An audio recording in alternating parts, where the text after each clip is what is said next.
अंजन कपूर जी, हिमाचल। राधा वल्लभ श्री रघुवंश। महाराज जी, आपके चरणों में कोटि कोटि प्रणाम। महाराज जी, आपकी शरणागति से व राधा नाम कृपा से जीवन में असीम परिवर्तन आया है व जीवन जीने की एक नई दिशा मिली है। गुरुदेव, मैं एक आयुर्वेदिक चिकित्सक हूं व मुख्यतः किडनी फेलियर्स और डायलिसिस पेशेंट्स को भी देखता हूं। गुरुजी, किडनी मरीज, डायलिसिस मरीज इस बीमारी से मानसिक रूप, शारीरिक रूप और आर्थिक रूप से बहुत कमजोर हो जाते हैं। हमने उदाहरण के तौर पर आपकी प्रतिमा क्लिनिक पर विराजमान भी की है। कोई मरीज जब बीमारी से परेशान हो तब उसको आपका उदाहरण देते हैं और मोटिवेट करते हैं और राधा नाम जप करने का प्रेरणा भी देते हैं। महाराज जी, आपके श्री मुख से कृपया किडनी मरीजों को संदेश दें जिससे उनको मानसिक शारीरिक शक्ति मिल सके। महाराज, सबसे पहली बात यह है कि जहां हम ये स्वीकार करते हैं कि हम मरीज हैं, सबसे पहला निगेटिव भाव ये हमारे जीवन को नष्ट करने वाला होता है। हमने आज तक अपने को स्वीकार ही नहीं किया कि मैं किडनी मरीज हूं। अगर स्वीकार कर लें तो हम बिस्तर से ना उठ पाए। हमारी जो दिनचर्या है, रात्रि के उठना और पूरा सब, ऐसे हम अपने को मरीज नहीं स्वीकार। तो मरीज तो है ही शरीर, पर हमने स्वीकार नहीं किया। तो उससे क्या हो गया कि हमारे अंदर एक प्रसन्नता रहती है। पहली बात, किसी भी मरीज को अपने में मर्ज नहीं देखना चाहिए। शरीर रोगी है, आप अविनाशी भगवान के बच्चा हो, तुम्हारे ऊपर कोई रोग नहीं। हम उस रोग को स्वीकार करते हैं अपने ऊपर, तब अप डाउन हो जाते हैं। और दूसरी बात यह है, जब एक दवा में इतनी सामर्थ्य है कि यहां लगा दी जाए, शून्य कर दी जाए, तो यहां ऑपरेशन होता है, हम देख रहे हैं पर हमें कष्ट नहीं है। तो क्या भगवान नाम में इतनी सामर्थ्य नहीं कि हमारी किडनी फेल है और ये मैं देख रहा हूं पर आनंदित हूं? विचार करना। धन्वंतरी जी ने समस्त आयुर्वेद को शोध करके ये निकाला कि अच्युत गोविंद नाम में जो औषधि पावर है वो किसी औषधि में नहीं है। जो रोग निवारण की सामर्थ्य भगवान के नाम में है वो और किसी औषधि में नहीं है। तो हम नाम जप करें और विचार करें कि नाम, देखो तुम्हारे सामने बैठे हम, डायलिसिस होता है और ये किडनी ऐसी बुरी तरह से खराब है, पोलिसिस्ट किडनी, 6-6 इंच 9-9 इंच उसका आकार बढ़ जाता है। तो पीड़ा भी तो होती है ना, जो काम उसका होता है वो नहीं होता। तो अगर आप अपने में उत्साह रखोगे तो रोग आपको परास्त नहीं कर पाएगा।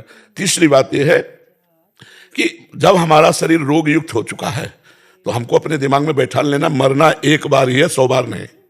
स्वस्थ पुरुष भी मरेगा और जिसकी किडनी फेल वो भी मरेगा, लेकिन वो टाइम पहले से निश्चित है कि कब मरेगा। तो हम आज क्यों मरे, उसका चिंतन करके आज क्यों मरे। बोले डायलिसिस बहुत कमजोरी करता है। हम आपको कहते हैं हमारे अंदर भी वो आता है। अब जैसे आज डायलिसिस है, डायलिसिस होने के बाद हमें 2 लोग पकड़ के आते हैं, लेकिन 10 मिनट केवल हमको आके बैठाला, 10 मिनट में हम अपने चिंतन में आए, काटो छोड़ो और टहला फिरा, शौच स्नान अपनी दिनचर्या में लग गए। हमको ये बर्दाश्त नहीं होता कि मैं बीमार हूं।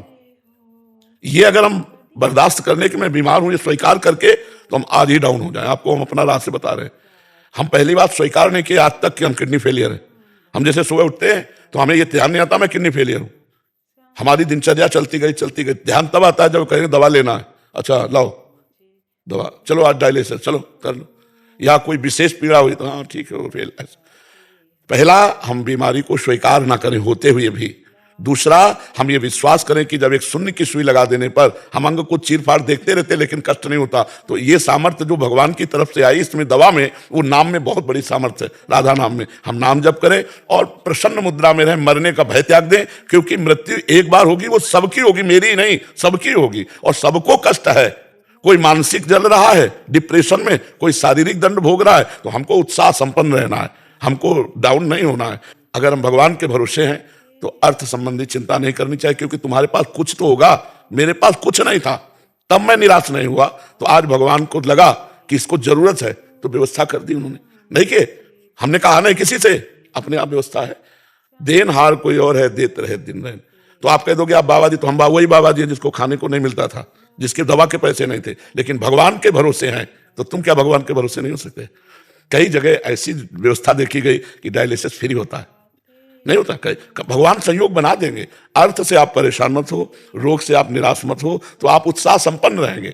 मतलब जैसे हम प्रसन्न मुद्रा में हैं तो रोग का हमारे ऊपर कोई प्रभाव नहीं पड़ रहा, न चेहरे पे पड़ रहा है और ना हमारी दिनचर्या पे पड़। अब जैसे सूझन ये थोड़ा, अब किडनी खराब तो अपना, लेकिन हम इसको कुछ नहीं गिनते।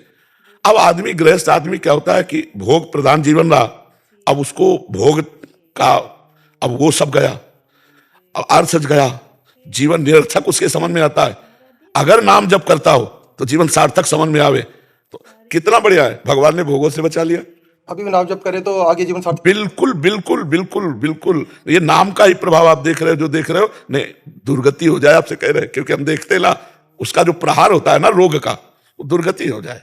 पर वो तुरंत एकदम जैसे कोई दबाए बैठा हो और उसको फेंक दो एकदम ऐसे ऐसे हमें आनंद आता है, वो केवल भगवान की शरण में, भगवान के नाम से। और ये पक्का कि मरूंगा एक दिन, और सबको एक दिन मरना है, तो मुझे आज क्यों मरना है? मैं आज आनंदित रहूं, जैसा जीवन दिया उसी में मैं आनंदित रहूं। और ये आनंदित तभी हो सकते हो जब नाम जप करोगे। तो राधा राधा में पैसा नहीं लगता है। और हम सबको कहते हैं कि भगवान अगर कष्ट देते हैं तो उसकी व्यवस्था भी देते हैं। ये कोई नहीं कह सकता कि ये कष्ट में है, इसके पास व्यवस्था नहीं।